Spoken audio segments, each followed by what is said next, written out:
Amici nati sotto il segno della bilancia, oggi andiamo a vedere che cosa succederà per il mese di giugno 2022.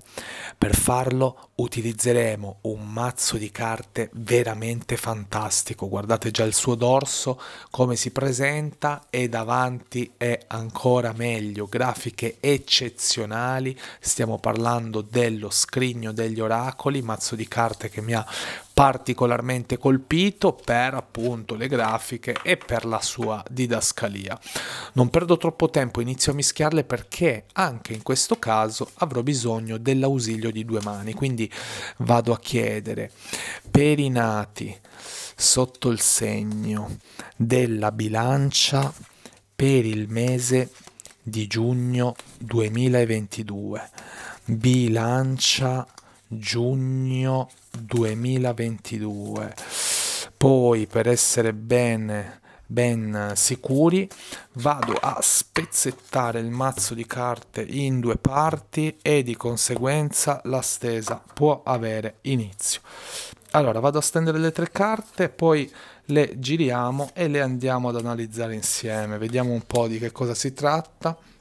Dunque, faccio che girarle prima, ok, e poi andiamo ad analizzarle successivamente. Potere, forza e creatività, ragazzi miei, qua abbiamo una bella situazione. Allora, c'è qualcosa di veramente. Allora, vedete, queste sono delle carte che danno delle risposte veramente precise, veramente nette, non ti lasciano mai con il dubbio, quindi c'è veramente una bella situazione per il mese di giugno. Andiamo a vedere il perché, partiamo dalla prima carta. Allora, come vedete, la prima carta è la carta del potere, quindi che cosa dice questa carta? Abbiamo il potere, ok? Abbiamo il potere di riuscire a fare determinate cose, abbiamo il potere di riuscire a realizzare determinate situazioni, determinate cose che volevamo magari portare a termine.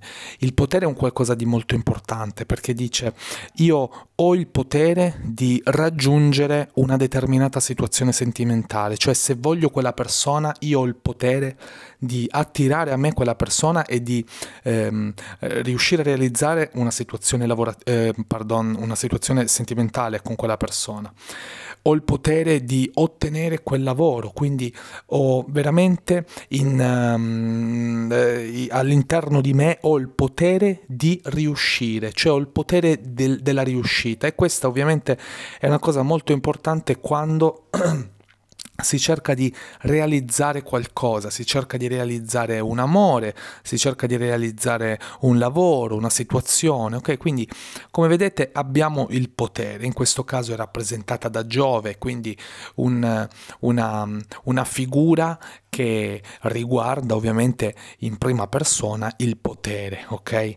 E carta, non ve lo sto veramente nemmeno a dire, veramente molto importante. Il potere è un qualcosa, è una chiave molto importante per il successo, per il raggiungimento di qualcosa. A sua volta è affiancata a una carta altrettanto importante perché abbiamo la carta della forza. Eccola qui, ve la faccio vedere da vicino, rappresentata in questo caso da Giunone. E in questo caso che cosa ci dice? Abbiamo dalla parte nostra la forza, altro elemento fondamentale per raggiungere qualcosa. Io presumo che ci sia un qualcosa che abbiate in mente di abbastanza preciso, perché ci sono uscite tre carte che hanno tutte e tre un legame molto forte, perché ci hanno parlato di potere, ora ci parlano di forza, successivamente ci parlano di creatività e vi dirò il perché, ma è come se stessimo cercando di raggiungere uno scopo ben preciso, che come vi dicevo prima può essere rappresentato anche semplicemente dalla conquista di una persona, come dalla conquista di un lavoro, di una qualsiasi altra forma di conquista, ok? Cioè cioè c'è un obiettivo nella vostra testa, ecco questo è il succo di quello che volevo dirvi. In questo caso la forza perché è importante? Perché è un qualcosa che ci serve per raggiungerlo, cioè allora io ho il potere, ok? Quindi ho il potere di riuscire a fare quella cosa lì.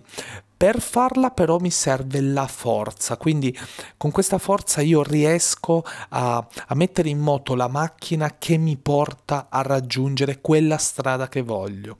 In questo caso, come vi dicevo, abbiamo dalla nostra parte anche la forza, elemento essenziale per il raggiungimento di questo obiettivo. Qui però poi cambia tutto, cioè cambia tutto nel senso che abbiamo visto due carte che ci aiutavano veramente tanto sotto il punto di vista quasi fisico, ok? Cioè avevo il potere, avevo la forza e qua però ci dà quella chiave che quasi mancava. Come raggiungo quell'obiettivo? Come conquisto quella persona? Come arrivo a quel lavoro? Come convinco il mio capo? Come cambio una situazione? Con la creatività. Allora, abbiamo dalla nostra parte anche questo elemento che è quello della creatività. Le carte ci dicono di sfruttare la nostra creatività perché ne abbiamo, perché abbiamo la possibilità di farlo e abbiamo la possibilità di riuscire a raggiungere determinati obiettivi tramite la nostra creatività. Anche in questo caso vi dico che è un elemento essenziale per il raggiungimento delle nostre cose. Di conseguenza ci viene chiesto di utilizzare il potere diciamo come chiave base, ma di sfruttare la nostra forza per arrivarci e una volta arrivati alla persona che abbiamo di fronte, dobbiamo sorprenderla con la nostra creatività. Carta veramente anche in questo caso molto importante.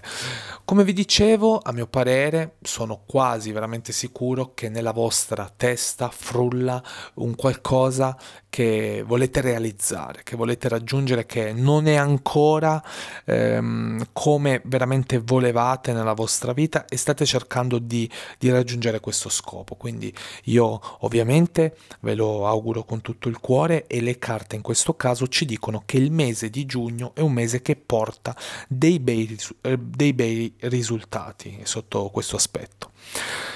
Ok, io vi saluto, vi do appuntamento alla prossima settimana e vi dico, anzi, rubo anche gli ultimi 30 secondi per dire, o meglio per chiedere a chi non è ancora iscritto al canale di iscriversi, perché qui si terranno gli oroscopi di domenica dove ci sarà il settimanale e poi con un turno infrasettimanale la pubblicazione dei mensili, ok? Ciao a tutti!